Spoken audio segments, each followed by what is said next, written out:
Hello, good morning friends. This is Sunil Chahal and you are watching my channel Learning Mathematics with me. जैसा कि आप सब जानते हैं कि अब तक हम DSSB की तैयारी में 2 चैप्टर्स कर चुके हैं. First chapter was sets and second chapter जो लास्ट कल ही किया है वो था रिलेशंस एंड फंक्शंस.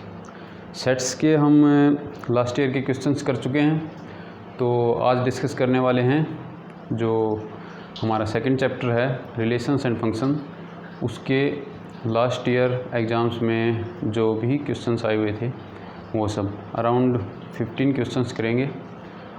ज़्यादा क्वेश्चंस ले सकते थे पर उससे वीडियो थोड़ी लंबी हो जाती है और बोरिंग हो जाती है, तो कोशिश करूँगा थोड़े टाइम में आपको ज़्यादा से ज़्यादा इन्फॉर्मेशन दे सकूँ. तो चलिए शुरू करते हैं. चैप्टर है आपका रिलेशंस एंड फंक्शंस. तो last year DSSB PGT mathematics में जो भी क्वेश्चंस आए हुए थे वो देखते हैं एक एक करके.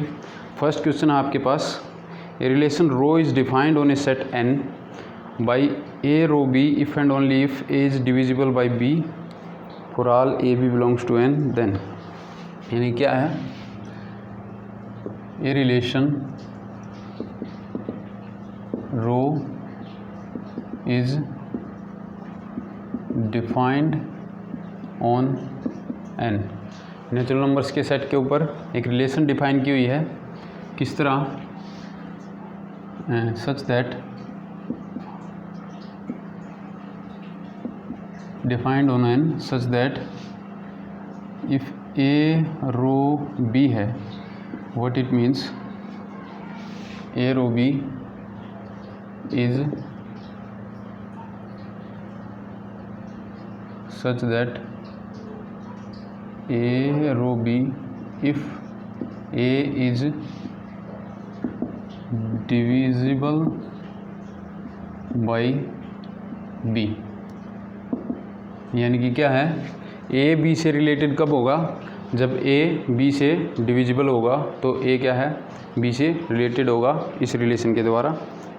A is divisible by B for all A B belongs to N. For all A B belongs to N. तो ये है आपकी रिलेशन रो. किस तरह डिफाइन की गई है कि अगर A B से डिविजिबल है तो वो रो के अंदर है. यानी कि क्या कह रहे हैं कि rho is equals to A B such that A is divisible by B.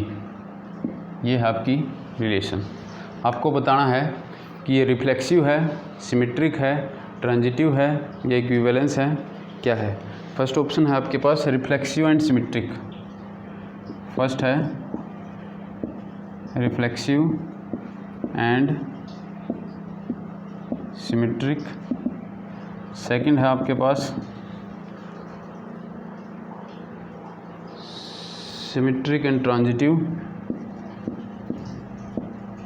Symmetric and transitive.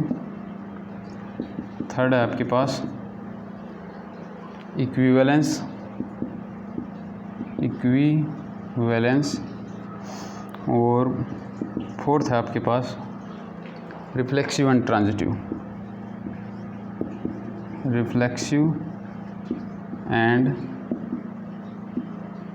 Transitive. ठीक है, तो पहले रिफ्लेक्सिव चेक करते हैं. रिफ्लेक्सिव में क्या होता है कि A बिलोंग्स टू रो होना चाहिए for all A belongs to N. ठीक है, अगर ऐसा है तो रिलेशन कैसी हो जाएगी, रिफ्लेक्सिव. तो A इसमें कब बिलोंग करेगा, जब A is divisible by A and we know that every natural number is divisible by itself. So ये कंडीशन सेटिस्फाई करेगा. इसका मतलब क्या होगा कि A बिलोंग करेगा रो से for all A belongs to N. इसका मतलब रिफ्लेक्सिव हो गई है. नेक्स्ट है सिमेट्रिक. सिमेट्रिक चेक करते हैं. सिमेट्रिक के लिए क्या होना चाहिए, मान लो कि ए बी बिलोंग्स टू रो है, ठीक है, तो बी ए भी बिलोंग्स टू क्या होना चाहिए, रो, तभी क्या होगी, symmetric. For every A B belongs to rho B A must also belongs to rho, then हमारे पास रिलेशन कैसी हो जाएगी, सिमेट्रिक। तो ए की जगह अगर मैं 2 ले लूँ और बी की जगह 1 ले लिया, ठीक है, 2 1 इस रिलेशन के अंदर आएगा, क्योंकि 2 क्या है, डिविजिबल बाई 1 है, तो इसका मतलब 2 1 बिलोंग्स टू रो। क्या 1 2 बिलोंग्स टू रो है, 1 2 बिलोंग्स टू रो कब होगा, जब 1 इज डिविजिबल बाई 2 होगा, पर 1 is not divisible by 2, this means this relation is not symmetric. यहाँ से क्या आ गया, फर्स्ट ऑप्शन में कह रहा है कि रिफ्लेक्सिव है एंड सिमेट्रिक है, तो फर्स्ट ऑप्शन कैंसिल। सेकंड में कह रहा है कि सिमेट्रिक है एंड ट्रांजिटिव है, तो सिमेट्रिक तो नहीं है, इसका मतलब सेकंड भी नहीं हो सकता। थर्ड ऑप्शन है इक्विवेलेंस रिलेशन। इक्विवेलेंस के लिए क्या होना चाहिए, रिफ्लेक्सिव भी होनी चाहिए, सिमेट्रिक भी होनी चाहिए और ट्रांजिटिव भी होनी चाहिए, लेकिन क्या है, सिमेट्रिक तो नहीं है, इसका मतलब इक्विवेलेंस भी नहीं हो सकती, तो थर्ड ऑप्शन भी कैंसिल। क्या बच गया, फोर्थ। तो सीधा ट्रांजिटिव आपको चेक करने की भी ज़रूरत नहीं है, आपने क्या चेक किया, रिफ्लेक्सिव है एंड सिमेट्रिक है, नहीं है, तो सिमेट्रिक नहीं है, तो ये तीनों ऑप्शन क्या हो गए, कैंसिल। क्या बच गया, फोर्थ, तो वही सही होगा, ठीक है। नेक्स्ट है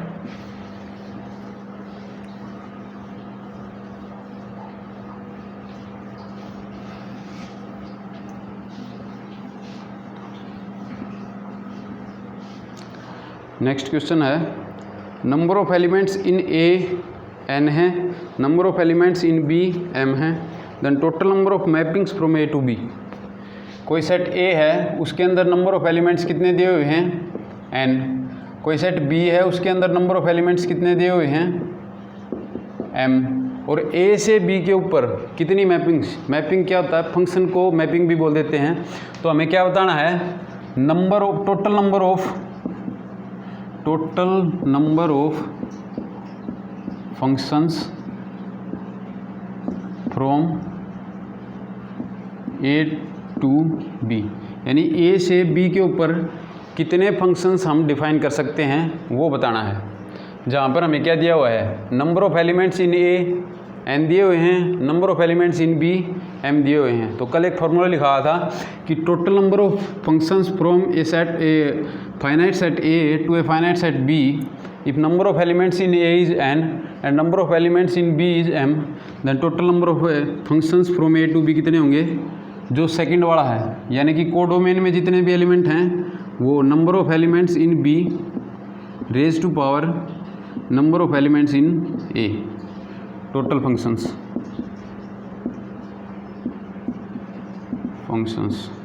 इसके इक्वल होंगे number of elements in B into O raise to power number of elements in A।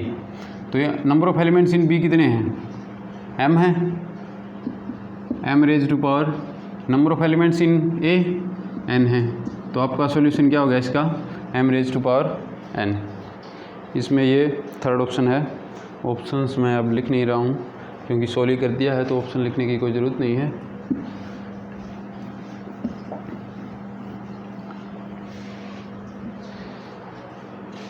Next है आपके पास, let f be a function from A to B and G be a function from B to C such that, क्या दिया हुआ है, let f A से B के ऊपर एक फंक्शन है एंड G आपका B से C के ऊपर एक फंक्शन है, क्या है, सच दैट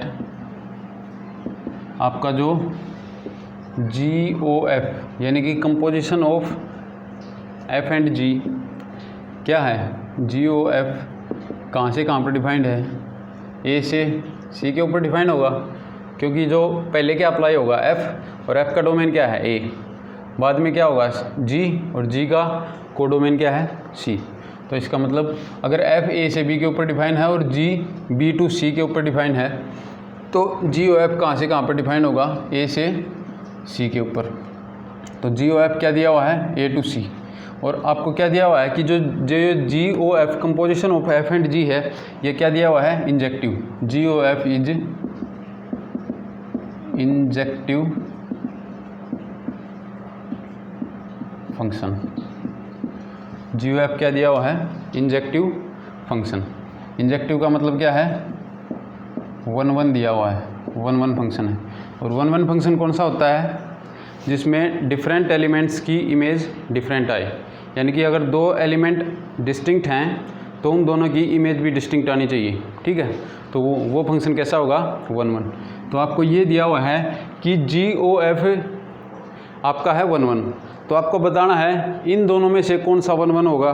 क्या दोनों 1 1 होंगे? क्या सिर्फ F 1 1 होगा या G 1 1 होगा, या दोनों में से कोई भी 1 1 होना ज़रूरी नहीं है।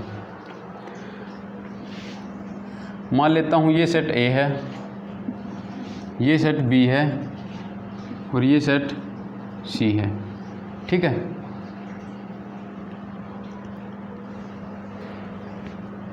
F कहाँ से कहाँ पर डिफाइंड है? A से B। G कहाँ से पर डिफाइंड है? ये है B to C। और GOF जो है वो आपका कहाँ से कहाँ पर डिफाइंड है? GOF A से C के ऊपर।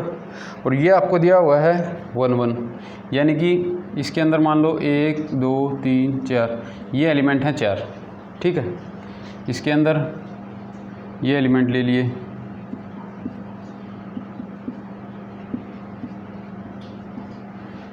चार एलिमेंट इसके अंदर हैं, ठीक है। वो 1 1 होगा।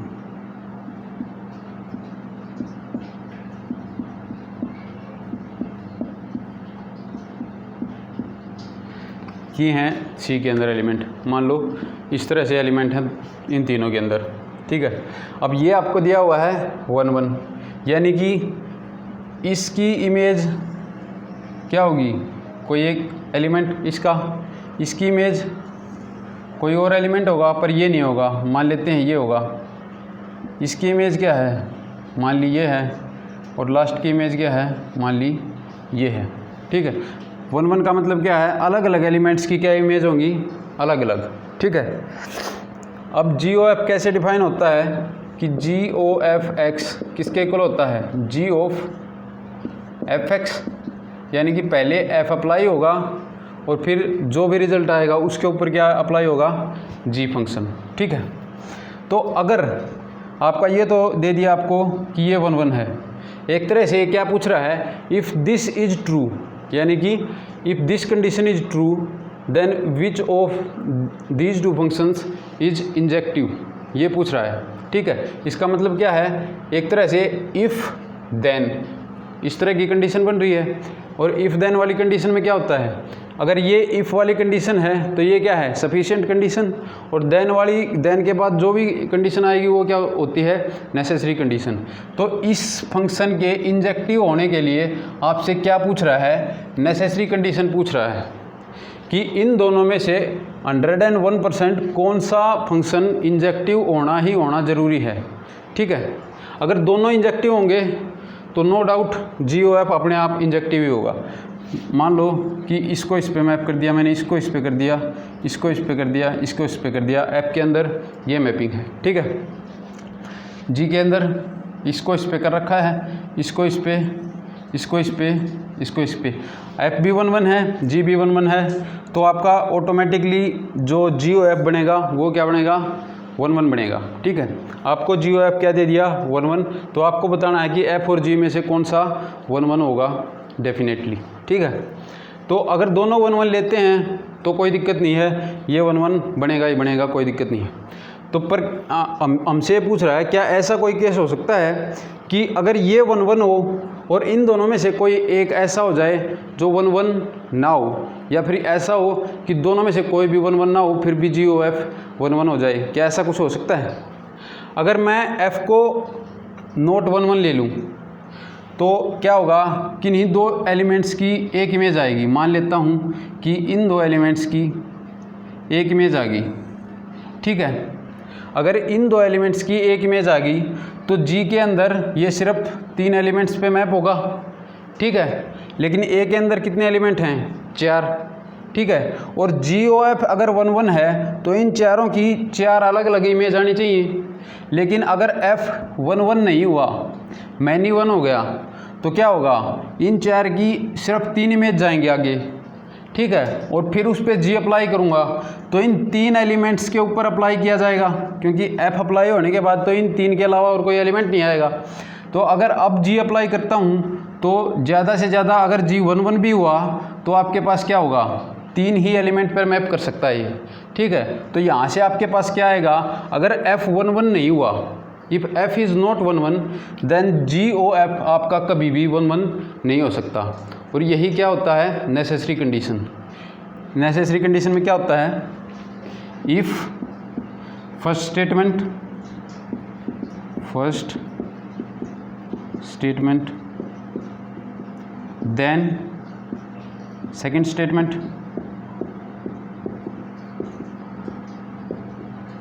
ठीक है। तो if first statement then second statement. If statement कौन सी है आपके पास, GOF इज इंजेक्टिव फंक्शन, ठीक है। आपको देन वाली जो कंडीशन है वो आपको बतानी है, ठीक है। देन वाली अगर यहाँ से क्या आ रही है, अगर F इज़ नॉट 1 1, इसका अगर नेगेशन करूँ तो क्या आएगा, इफ़ नॉट सेकंड, इस स्टेटमेंट का अगर नेगेशन करूँ तो नेगेशन स्टेटमेंट क्या आएगी, इफ़ नॉट सेकंड स्टेटमेंट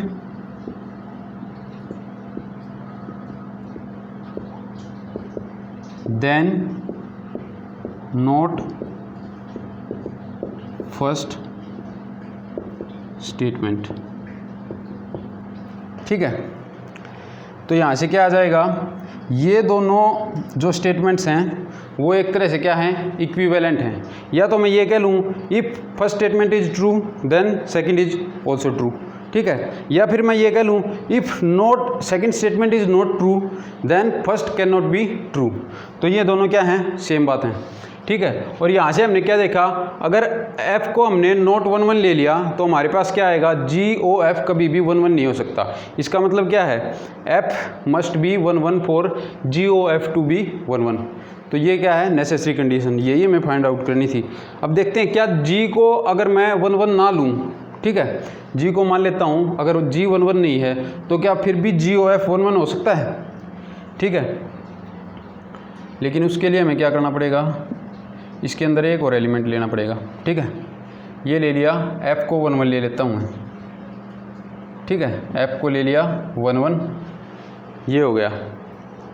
और G के अंदर ये B के अंदर 5 एलिमेंट ले लिए।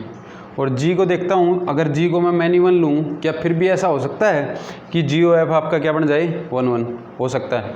क्योंकि ये क्या है, इन 4 को मैंने इन पे मैप कर दिया, जो GOF इनको लेकर जा रहा है जहाँ पे, ठीक है। अगर मैं इसको यहाँ पे मैप करने की बजाय इनमें से किसी पे मैप कर दूँ तो यहाँ से क्या हो जाएगा, G आपका क्या होगा, 1 1 तो नहीं होगा, इन दो की सेम इमेज आ रही है, यानी कि G आपका क्या बन गया, मैनी 1। लेकिन फिर भी क्या होगा आपका GOF जो है वो क्या रहेगा, 1 1 रहेगा। क्यों, क्योंकि पहले F अप्लाई करेंगे तो ये 4 एलिमेंट आएंगे, ठीक है। ये तो एलिमेंट आएगा ही नहीं, तो इसकी इमेज क्या है, उससे कोई फ़र्क ही नहीं पड़ेगा। इन 4 की ये 4 अलग अलग इमेज हैं और ये चारों आपस में अलग अलग इमेज दे रहे हैं, ठीक है। तो इस 5 में से इसे कोई फ़र्क नहीं पड़ेगा। अगर ये F 1 1 हुआ तो G के मैनी 1 होने के बावजूद भी GOF जो आपका है वो क्या रहता है, 1 1 रहता है। तो इसका मतलब क्या हुआ कि अगर GOF आपको 1 1 दिया हुआ है तो नेसेसरी कंडीशन आपके पास क्या है, F को 1 1 होना मस्ट है, ठीक है। अगर ये GOF आपको 1 1 दिया हुआ है तो आपको क्या करना होगा, F को क्या होना पड़ेगा, 1 1, ठीक है। अगर FOG आपको 1 1 दिया होता तो फिर क्या होना था, G को 1 1 होना पड़ता, ठीक है। यानी कि जो फंक्शन पहले अप्लाई होगा ना उसे 1 1 होना बहुत ज़रूरी है, अगर इस तरह की कंपोजिशन आपकी 1 1 दी हुई है। अगर ऑन टू का केस होता तो उसमें क्या होता, G को ऑन टू होना बहुत ज़रूरी होता। अगर यहाँ क्या होता, 1 1 की जगह ये दिया होता कि GOF A से C के ऊपर एक फंक्शन डिफाइन है such that GOF is surjective या ऑन टू। फिर क्या होता, फिर आपके पास क्या कंडीशन आती, कि इसके केस में क्या होता, G must be onto. अगर G ऑन टू नहीं होता तो GOF कभी भी ऑन टू नहीं हो सकता। ठीक है, तो यहाँ से क्या आएगा, अगर 1 1 है GOF तो F को 1 1 होना ज़रूरी है, और अगर ऑन टू है GOF तो G को ऑन टू होना ज़रूरी है। ठीक है, तो ये था, आई गेस आपको समझ आ गया होगा पूरा। और एक क्वेश्चन और भी आ सकता है इस तरह से कि F और G दो फंक्शन हैं आपको दे दिए, और GOF उनकी जो कंपोजिशन है वो दे दिया आपको, 1 1 भी है और ऑन टू भी है, और आपसे पूछ ले क्या F और G में से कोई फंक्शन ऐसा होगा जो 1 1 भी होगा और ऑन टू भी होगा। होने को तो हो सकता है पर ऐसा कोई ज़रूरी नहीं है। ठीक है, क्योंकि GOF 1 1 ऑन टू कब हो सकता है, अगर F 1 1 हो, ये तो नेसेसरी कंडीशन है। ठीक है, तो ये 1 1 हो तो F सिर्फ 1 1 होगा, ऑन टू होना कोई ज़रूरी नहीं है। ठीक है, तो F 1 1 हो और G सिर्फ ऑन टू हो, तो इस केस में भी GOF आपका क्या बन सकता है, 1 1 एंड ऑन टू बोथ, जहाँ पर क्या होगा, इसके जो कंपोनेंट फंक्शन हैं जिनसे ये मिलकर बना हुआ है उनमें से कोई भी फंक्शन ऐसा नहीं है जो 1 1 भी हो और ऑन टू भी हो। ठीक है, तो इस टाइप का क्वेश्चन भी आ सकता है, पूछ ले कि GOF आपको इन्वर्टिबल दिया हुआ है, क्योंकि 1 1 ऑन टू होगा तो इन्वर्टिबल होगा। अगर दिया हुआ है कि GOF इन्वर्टिबल है और पूछ ले कि F और G में से कौन सा इन्वर्टिबल होगा, तो कोई ज़रूरी नहीं है कि F इन्वर्टिबल हो और ये भी कोई ज़रूरी नहीं है कि G इन्वर्टिबल हो, फिर भी क्या हो सकता है, GOF इन्वर्टिबल हो सकता है। ठीक है, तो ये इम्पोर्टेंट क्वेश्चन था, इसमें पजल होते हैं बच्चे। GOF F और G 1 1 दिया हुआ है तो G और F में से कौन सा 1 1 होना नेसेसरी है और कौन सा ऑन टू होना नेसेसरी है। ठीक है, नेक्स्ट क्वेश्चन है आपके पास, let A be a set of 4 elements and B be a set of 3 elements. A कोई सेट है, number of elements in A कितने दिए हुए हैं, 4। B कोई सेट है, उसमें नंबर ऑफ एलिमेंट्स कितने दिए हुए हैं, number of elements in B is equals to 3। दो सेट हैं, एक में 4 एलिमेंट हैं, एक में 3 एलिमेंट हैं। ठीक है, तो आपको बताना है total number of surjective mappings from A to B, यानी कि total number of onto mappings from A to B। Number of elements A में दिए हुए हैं, नंबर ऑफ एलिमेंट्स B में दिए हुए हैं। आपको बताना है कि A से B के ऊपर कितनी नंबर ऑफ मैपिंग्स हम ऑन टू मैपिंग्स बना सकते हैं। ठीक है, कल शायद ये बताना रह गया था, 1 1 का तो बता दिया था कि अगर A से B के ऊपर A में n एलिमेंट हैं, number of elements in A n हैं, और number of elements in B आपको दिए हुए हैं m हैं। ठीक है, और अगर आपसे क्या पूछ ले, number of 1 1 mapping, number of 1 1 mappings A से B के ऊपर कितनी होंगी, लास्ट वाला हाँ M P N इतनी होंगी, यानी कि m factorial divide by m minus n factorial. और ये कब पॉसिबल होगा, अगर m n से बड़ा हो तभी 1 1 मैपिंग बना सकते हैं। इस केस में अगर नंबर ऑफ 1 1 मैपिंग पूछे तो यहाँ पर क्या होगा, A से B के ऊपर कोई भी 1 1 मैपिंग हम नहीं बना सकते, क्योंकि 1 1 होने के लिए क्या होना चाहिए, इसमें 4 एलिमेंट हैं, 4 B के अंदर कम से कम 4 एलिमेंट होने चाहिए, क्योंकि अगर 4 हैं इसमें 3 रह गए तो 2 एलिमेंट इसमें इसके अंदर कम से कम ऐसे आएंगे जिनकी सेम इमेज हो। ठीक है, तो फिर क्या रहेगा, 1 1 नहीं हो सकता। ठीक है, तो 1 1 के लिए क्या होना चाहिए, अगर number of elements in A n है, number of elements in B कितने हैं m, तो m आपका greater than equal to n होना चाहिए 1 1 के लिए, तभी 1 1 फंक्शंस बन सकते हैं A से B के ऊपर। और ऑन टू में क्या होगा, इसका उल्टा होगा। अगर आपके पास हाँ number of elements in A, अगर इस केस में देखें, जनरल केस में number of elements in A अगर n आपका छोटा रह गया m से, तो कोई भी ऑन टू मैपिंग इक्वल हो गया तो वो बन जाएंगी। n अगर स्ट्रिक्टली लेस देन m हो गया तो एक भी ऑन टू मैपिंग हम क्या नहीं कर सकते, डिफाइन नहीं कर सकते a से b के ऊपर, ठीक है। तो अब हमारे पास a के अंदर 4 हैं और b के अंदर 3 हैं, यानी कि ऑन टू मैपिंग डिफाइंस हो सकती हैं। और पूछ रहा है कि कितनी number of onto mappings होंगी। तो number of onto mappings कैसे निकालते हैं, अगर जनरल केस हो n हो m हो, ठीक है, तो क्या होगा, total number of mappings minus m raise to power n, total number of mapping होगी minus summation r from 1 to m minus 1 minus 1 raise to power r into क्या होगा m minus r raise to power n। ये formula होता है total number of onto mappings निकालने का। Onto mappings, onto functions कितने होंगे किसी सेट A से B के ऊपर, अगर A में n एलिमेंट हैं और B में m एलिमेंट हैं, और आपका क्या होना चाहिए, n आपका greater than equal to m होना चाहिए, ठीक है। तो ये फार्मूला होगा। यहाँ वैल्यू पुट करो, m की वैल्यू क्या है 3 है, n की वैल्यू 4 है, यानी कि 3 raise to power 4 minus r की वैल्यू अगर 1 लूँ तो minus 1 raise to power r, ये तो नेगेटिव हो जाएगा और यहाँ पॉजिटिव, तो इसे प्लस कर लो, ये होगा, ठीक है।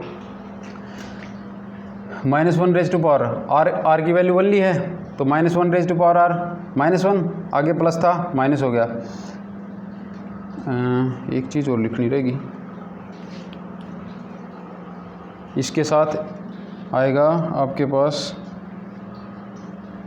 MCR भी आएगा, ठीक है, ये भी मल्टीप्लाई होगा। तो यहाँ से क्या आएगा, m की वैल्यू है 3 और r की वैल्यू है 1, यानी कि 3C1 m माइनस 1 कितना होगा 3 माइनस 1 2, यानी कि 2 रेज टू पावर n कितना है 4, 2 रेज टू पावर 4, ठीक है।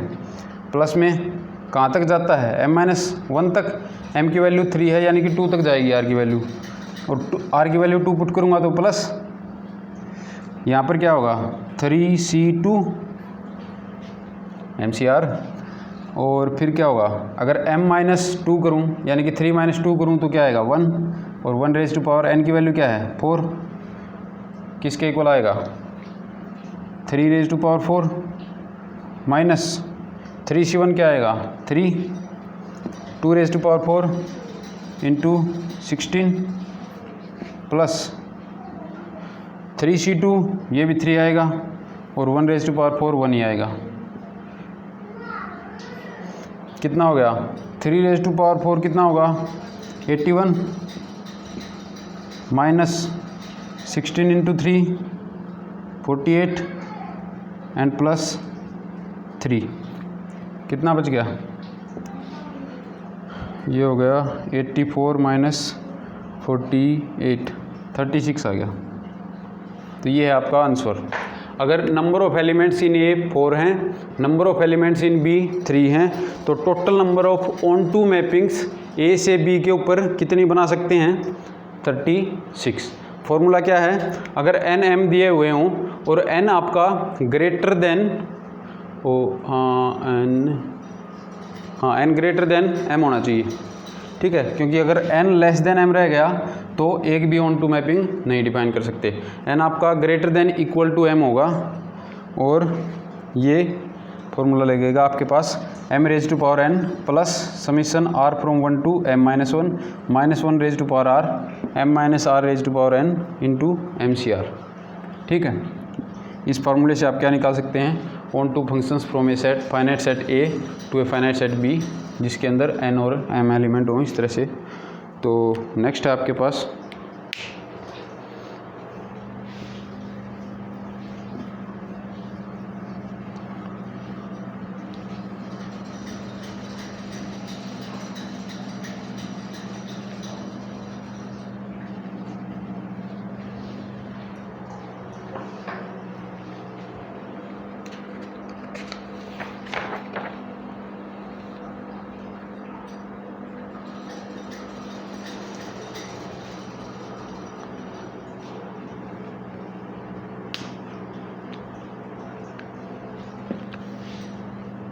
एक फंक्शन है एफ, आर से आर के ऊपर डिफाइन किया गया है।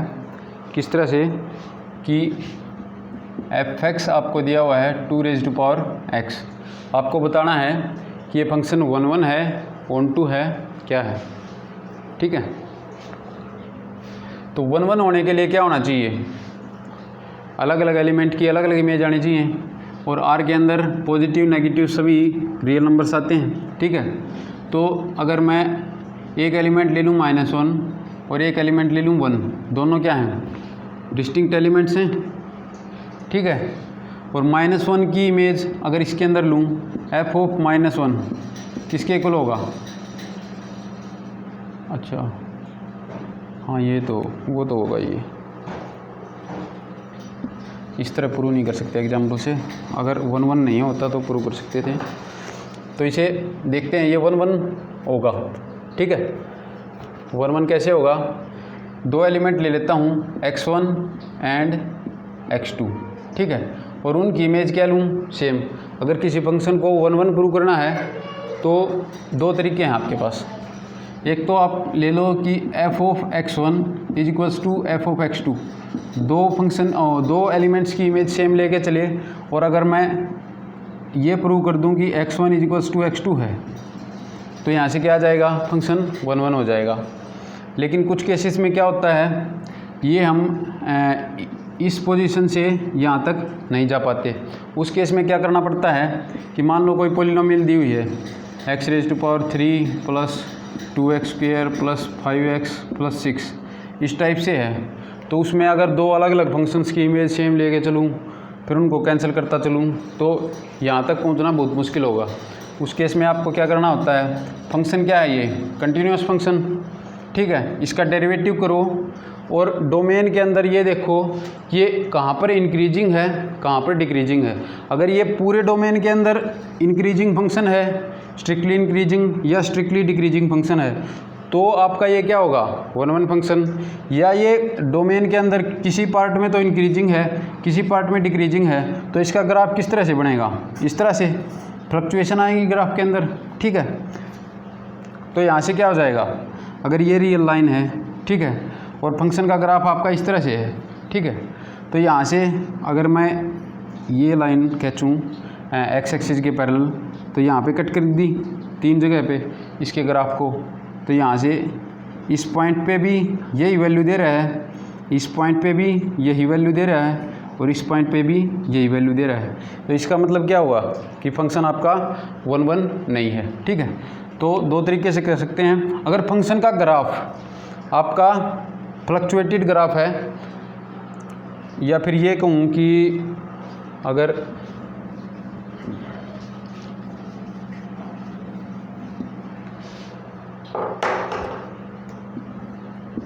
ये एक्स एक्सिस है, ये वाई एक्सिस है। ठीक है, अगर फंक्शन का ग्राफ ऐसे सीधा चला गया, ऐसे चला गया, या फिर ऐसे आ रहा है, ठीक है, तो ये इस तरह के ग्राफ्स कैसे हैं, या तो यहाँ से ये ग्राफ क्या है, डिक्रीजिंग है, स्ट्रिक्टली डिक्रीजिंग फंक्शन है। ठीक है, ये क्या है, स्ट्रिक्टली इंक्रीजिंग फंक्शन है, ये भी क्या है, स्ट्रिक्टली इंक्रीजिंग फंक्शन है।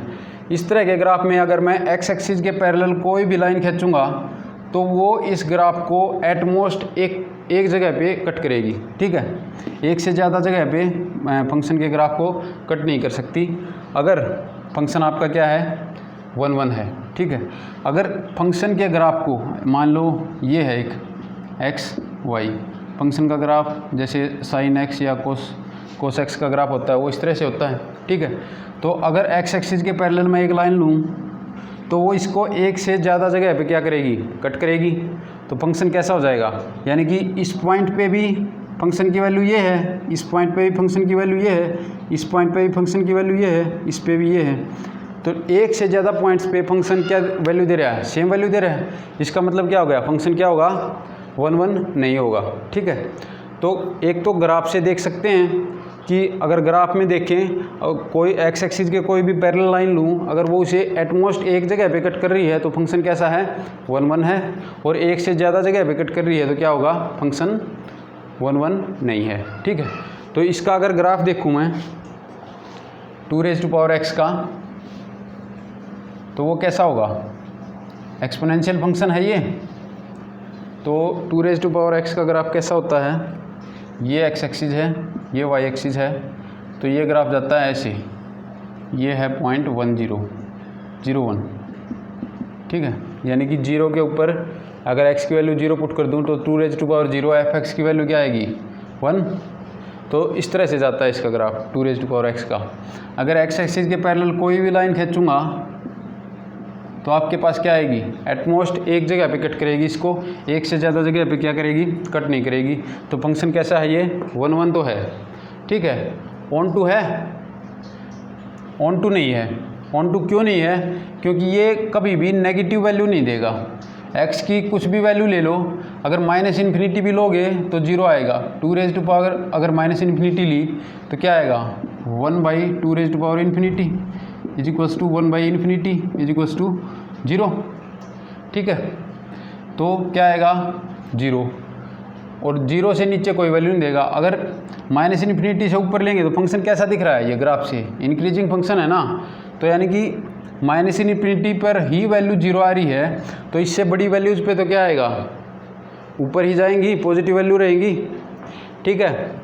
तो यहाँ से क्या आ गया, और फंक्शन कोडोमेन क्या दिया हुआ है, कंप्लीट आर, यानी कि y की पॉजिटिव वैल्यू भी आनी चाहिए, नेगेटिव भी आनी चाहिए, लेकिन फंक्शन कैसा है, नेगेटिव वैल्यू एक भी अटेंड नहीं कर रहा, ठीक है। इसका मतलब क्या हुआ, पूरे ये जो कोडोमेन है इसमें कुछ पॉइंट्स ऐसे हैं जिनकी कोई प्री इमेज नहीं है, मतलब फंक्शन कैसा है, ऑन टू नहीं है, ठीक है। तो यही आपको बताना था कि f(r)(2)r एक फंक्शन डिफाइन किया गया है, f(x) क्या दिया हुआ है 2⁻x। फंक्शन कैसा है, ये 1 तो है पर ऑन टू नहीं है, ठीक है। नेक्स्ट क्वेश्चन है आपके पास, ओके, हाँ,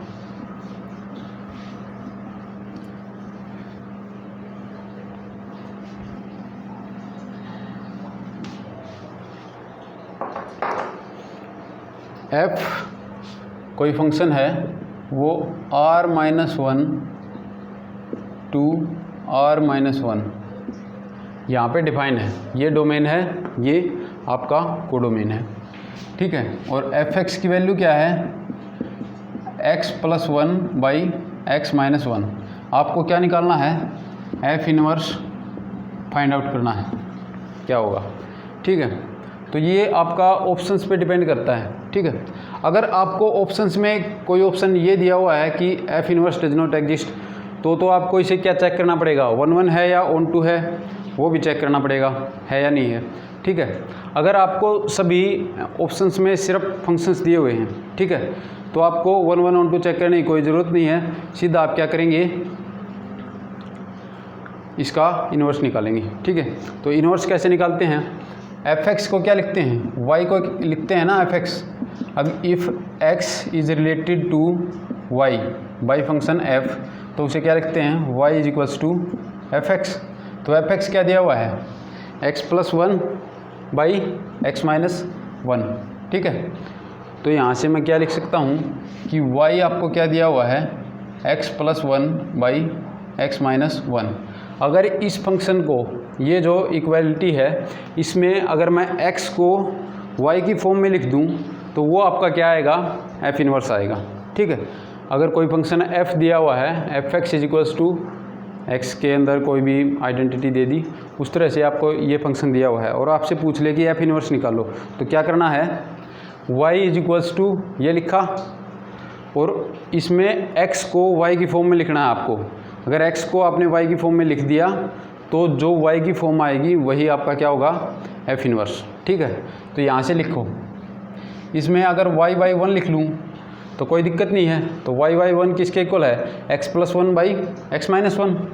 तो यहाँ से क्या होगा, अगर मैं दोनों side componendo dividendo rule लगा दूँ, उसमें क्या होता है कि अगर a/b is equals to c/d है, तो componendo dividendo rule से क्या होगा, इम्प्लाइज दैट a+b/a-b किसके इक्वल होगा, c+d/c-d, ठीक है। या फिर ये ज़रूरी नहीं है, आप ये भी कर सकते हो, नीचे वाले में से ऊपर वाला घटा दिया, या फिर ये भी लिख लो b+a/b-a,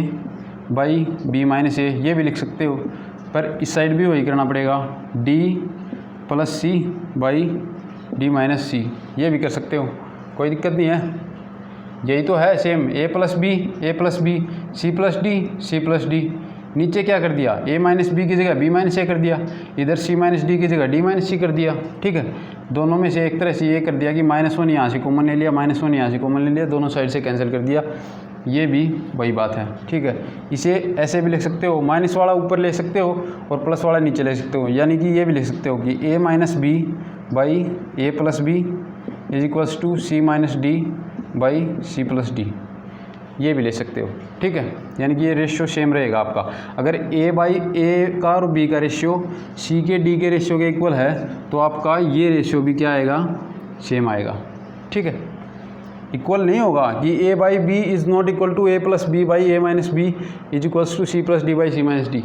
ठीक है, इक्वल तो ये दोनों हैं। ठीक है, अगर ये दोनों इक्वल हैं तो क्या इंप्लाई कर रहा है, ये दोनों चीज़ भी क्या होंगी, इक्वल। ये है आपका कॉम्पोनेंडो एंड डिवाइडेंडो रूल, यहीं पे ये लगाते हैं।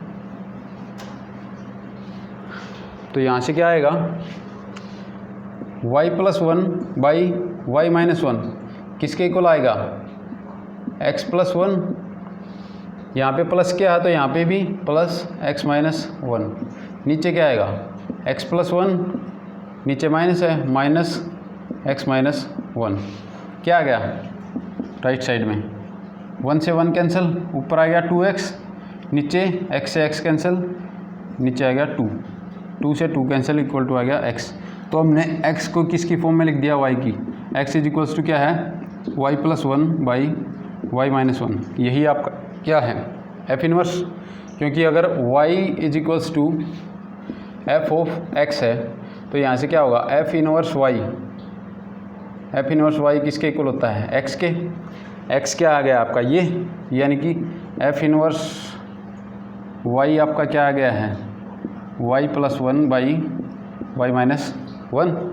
ठीक है, और अगर ये तो वेरिएबल है सिर्फ, इसकी जगह अगर x लिखूँ तो क्या होगा, f इनवर्स x किसके इक्वल होगा, x plus 1 by x minus 1। तो यही आपको निकालना था, f इनवर्स x क्या होगा, x plus 1 by x minus 1।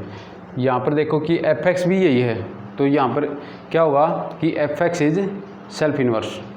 f जो फंक्शन दिया हुआ है वो क्या था, सेल्फ इनवर्स था। नेक्स्ट क्वेश्चन है आपके पास,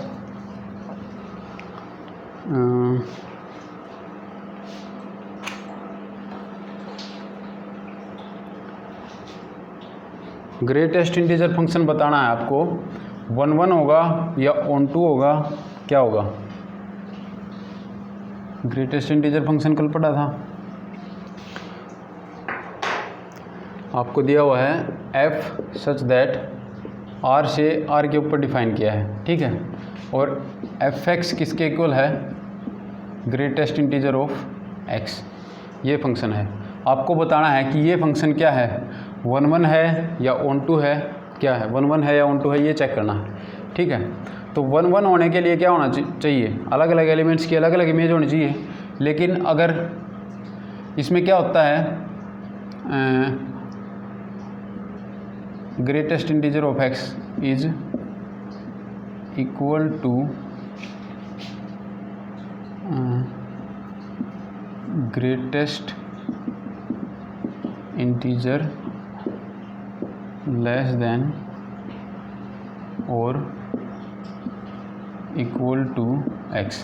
अगर x खुद इंटीजर है तो ग्रेटेस्ट इंटीजर ऑफ x ही आ जाएगा, और अगर इंटीजर नहीं है तो उससे छोटा जो सबसे बड़ा इंटीजर होगा वो आ जाएगा। ठीक है, तो अगर मैं यहाँ पर 1.1 लूँ और 1.2 लूँ, दो नंबर ले लिए, इनका ग्रेटेस्ट इंटीजर लूँ तो क्या होगा, 1.1 का greatest integer equal to 1.1 integer तो नहीं है, तो इससे छोटा रियल लाइन है, ये आपका 0 है, ये आपका 1 है और ये आपका है 1.1। ठीक है, तो ग्रेटेस्ट इंटीजर इससे छोटा इसके लेफ़्ट साइड में आएगा और सबसे बड़ा इंटीजर क्या है, 1 है, इससे छोटा। तो यहाँ पर ग्रेटेस्ट इंटीजर ऑफ 1.1 क्या होगा, 1। ग्रेटेस्ट इंटीजर ऑफ 1.2 भी क्या होगा, 1 ही होगा। क्योंकि 1 से बड़ा तो ऐसा कोई इंटीजर नहीं है जो 1.2 से छोटा हो, ठीक है। तो यहाँ पर 1.2 का जो ग्रेटेस्ट इंटीजर होगा वो भी क्या होगा 1।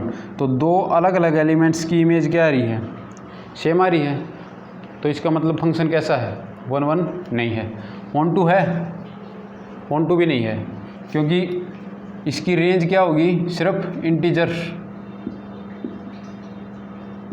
रेंज में कैसे एलिमेंट आएंगे, सिर्फ इंटीजर्स आएंगे, लेकिन कोडोमेन क्या दिया हुआ है, पूरा रियल नंबर्स का सेट। तो ऐसे बहुत से एलिमेंट बच जाएंगे जिनकी कोई भी प्री इमेज नहीं होगी, ठीक है। तो ये था आपका ग्रेटेस्ट इंटीजर फंक्शन। नेक्स्ट है आपके पास एक रिलेशन दी हुई है,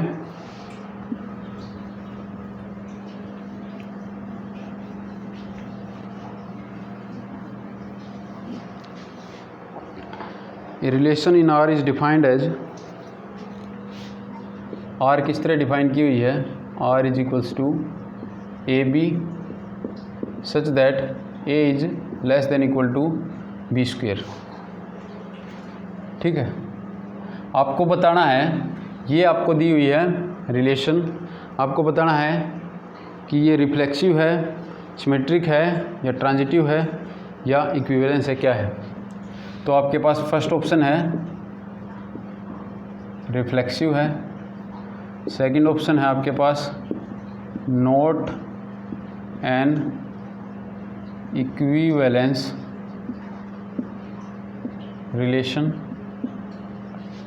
थर्ड है आपके पास सिमेट्रिक, और फोर्थ है आपके पास ट्रांजिटिव, ठीक है। ये 4 ऑप्शन हैं, आपको चेक करके बताना है कि ये इनमें से क्या है, ठीक है। तो देखते हैं,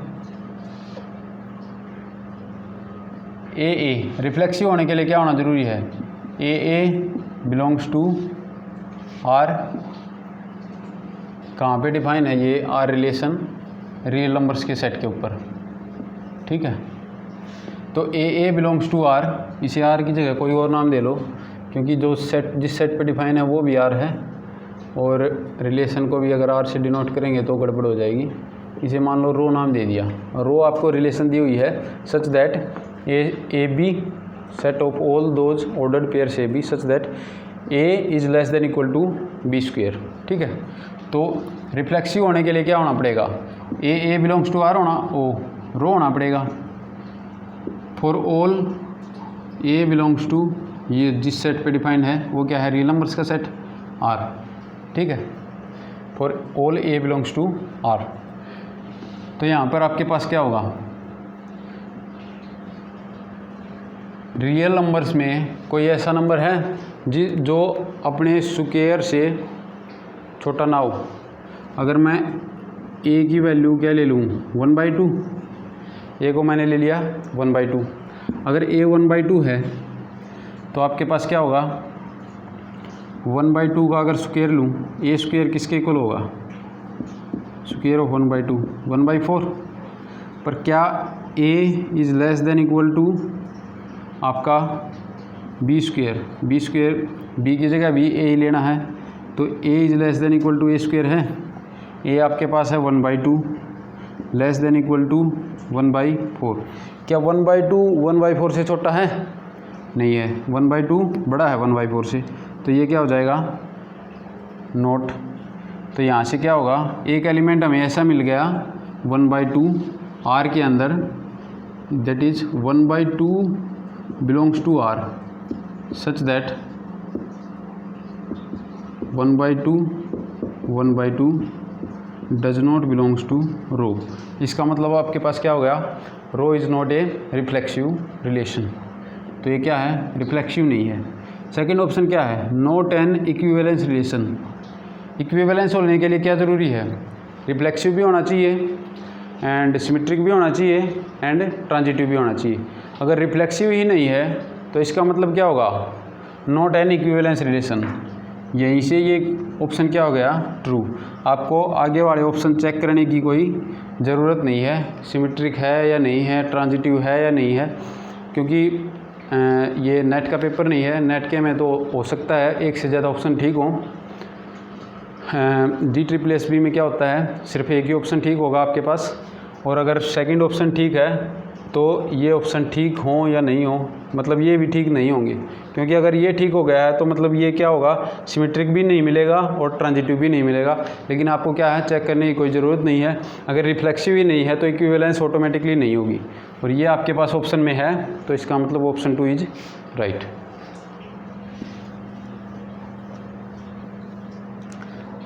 अगर किसी चीज़ को रॉन्ग प्रूव करना है तो आपको क्या देना पड़ेगा, एग्जाम्पल देना पड़ेगा, ठीक है। और अगर किसी चीज़ को सही प्रूव करना है तो आपको क्या लेना पड़ेगा, general case. For every element अगर वो ट्रू है तो ही वो ट्रू होगा, अदरवाइज नहीं होगा। अगर आपको एक भी केस ऐसा मिल गया जिस पे वो कंडीशन सेटिस्फाई नहीं कर रहा तो इसका मतलब क्या होगा, वो ट्रू नहीं है।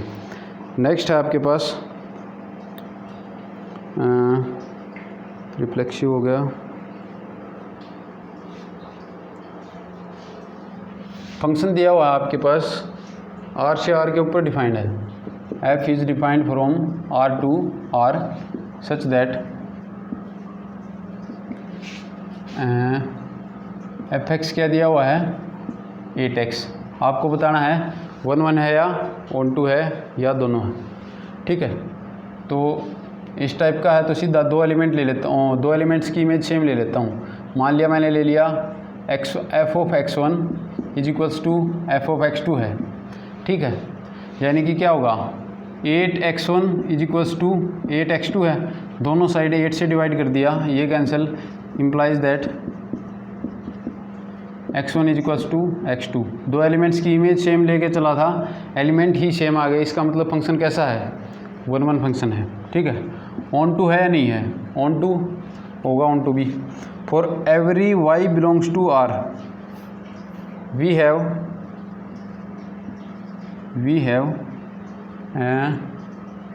8x आ रहा है ना,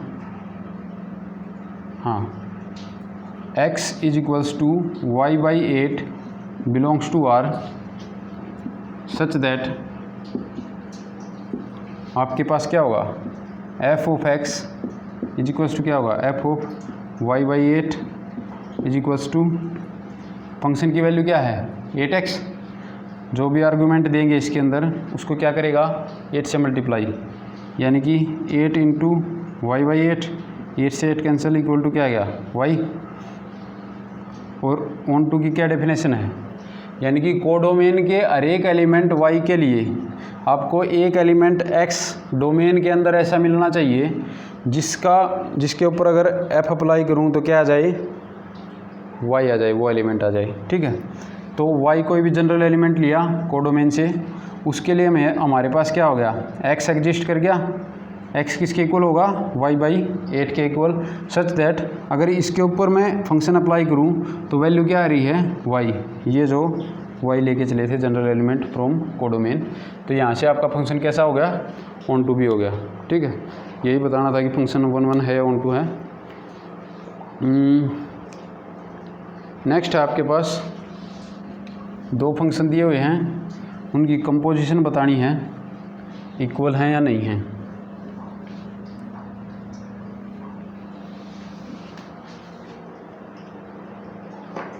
ठीक है, दो फंक्शन हैं, f ये भी R2R डिफाइंड है और g है ये भी R2R डिफाइंड है, ठीक है। fx आपको क्या दिया हुआ है, cos x, और gx आपको क्या दिया हुआ है, 3x²। आपको बताना है, ऑप्शंस हैं आपके पास, g o f is not equal to f o g। Second option है g of f is equals to f of g। Third option है none of f of g and g of f is defined. और fourth option है आपके पास can't be determined, मतलब कुछ नहीं कह सकते, कांट बी डिटरमाइंड, ठीक है।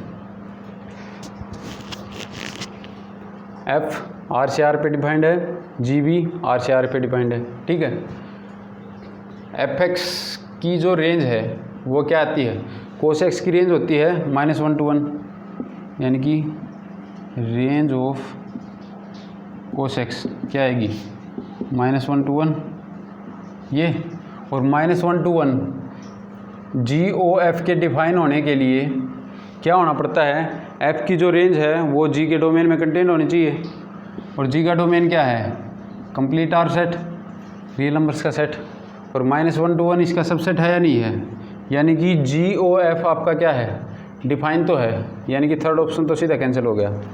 ठीक है, एफ ओ जी इसकी रेंज क्या है, एक्स स्क्वायर है तो मतलब नेगेटिव वैल्यू तो नहीं लेगा।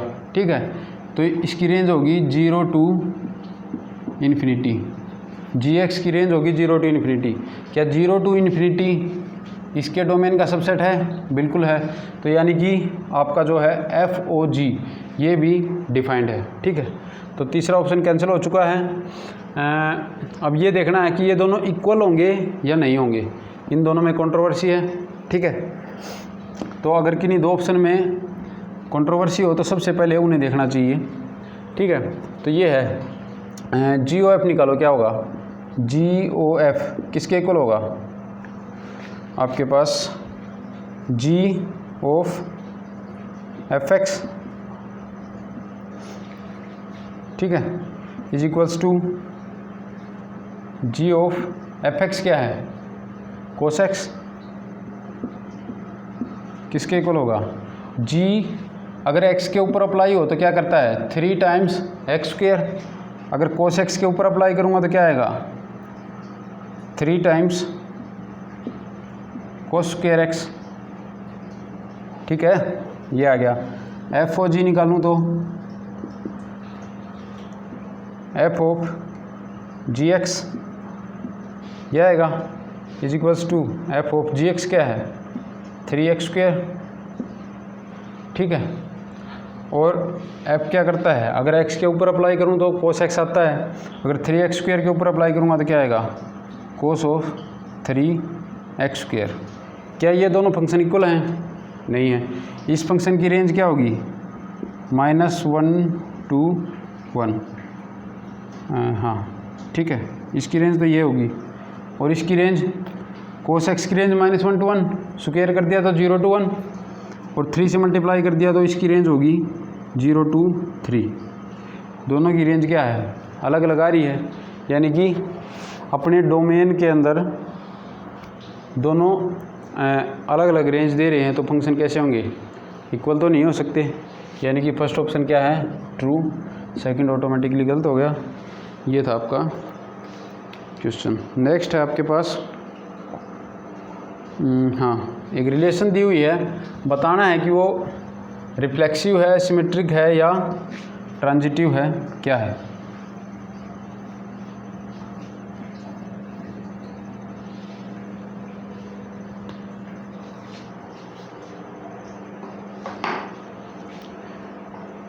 ओके, रिलेशन क्या है आपके पास, S इज इक्वल्स टू एक सेट दिया है A B C D, 4 element हैं A B C D।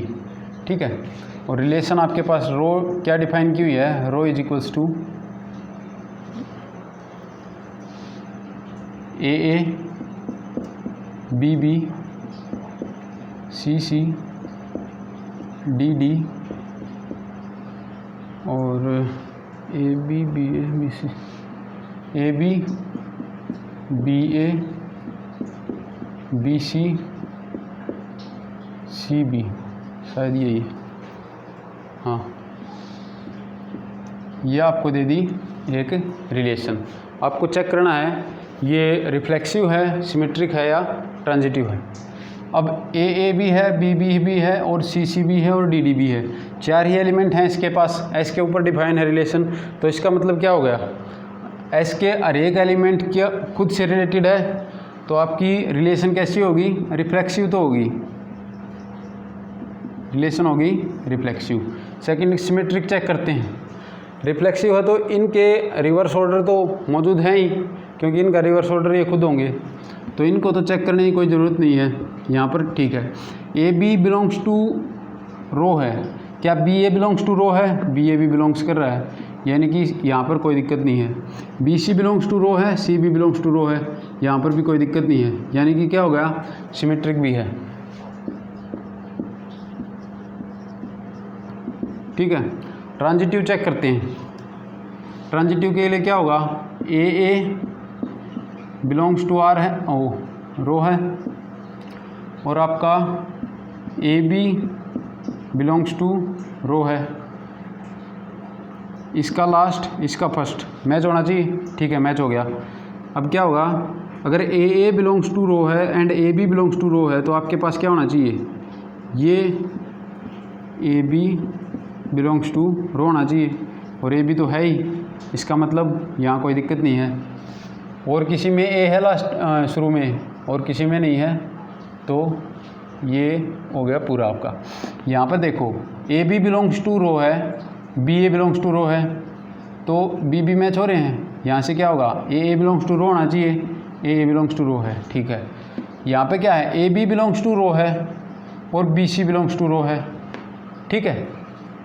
B और बी इसका सेकंड और इसका फर्स्ट मैच हो रहे हैं, यहाँ से क्या होना चाहिए कि ए सी भी बिलोंग्स टू क्या होना चाहिए, रो होना चाहिए, पर ए सी क्या बिलोंग कर रहा है रो से, नहीं कर रहा, इसका मतलब आपकी क्या है, relation is not transitive, not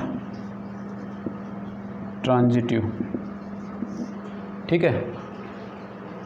यही 3 केस हो सकते हैं।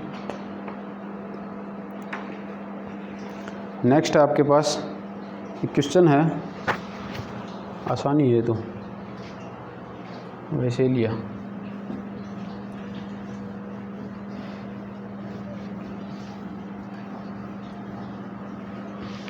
क्वेश्चन क्या है आपके पास, एक फंक्शन दिया हुआ है एफ, आर से आर के ऊपर डिफाइन है, और एफ एक्स क्या दिया हुआ है, f x is equals to 4x+3, 4x+3। आपको क्या बताना है, एफ इनवर्स बताना है, ठीक है। तो एफ इनवर्स कैसे कैलकुलेट करते हैं, y इज इक्वल्स टू आपको क्या दिया हुआ है, 4x+3। एफ इनवर्स के लिए क्या करना होगा, x को y की फॉर्म में लिखना है, 3 को इस साइड ले आओ, y-3 इज इक्वल्स टू क्या हो गया, 4x, 4 से डिवाइड कर दिया दोनों साइड, y-3/4 किसके इक्वल आ गया, x के इक्वल। तो यहाँ से क्या आ गया आपका, एफ इनवर्स y किसके इक्वल हो गया, y-3/4। अगर वेरिएबल चेंज करूँ तो क्या होगा, एफ इनवर्स x किसके इक्वल होगा, ये y है, x-3/4, ये आपका क्या गया, इनवर्स ऑफ दिस फंक्शन, ठीक है। तो आज के लिए इतना ही। जितने भी क्वेश्चंस मैं ढूंढ पाया मैंने सभी इस वीडियो में आपके साथ शेयर कर दिए हैं। तो I hope you like the video. Thanks for watching and please do like, share and subscribe. Thanks guys.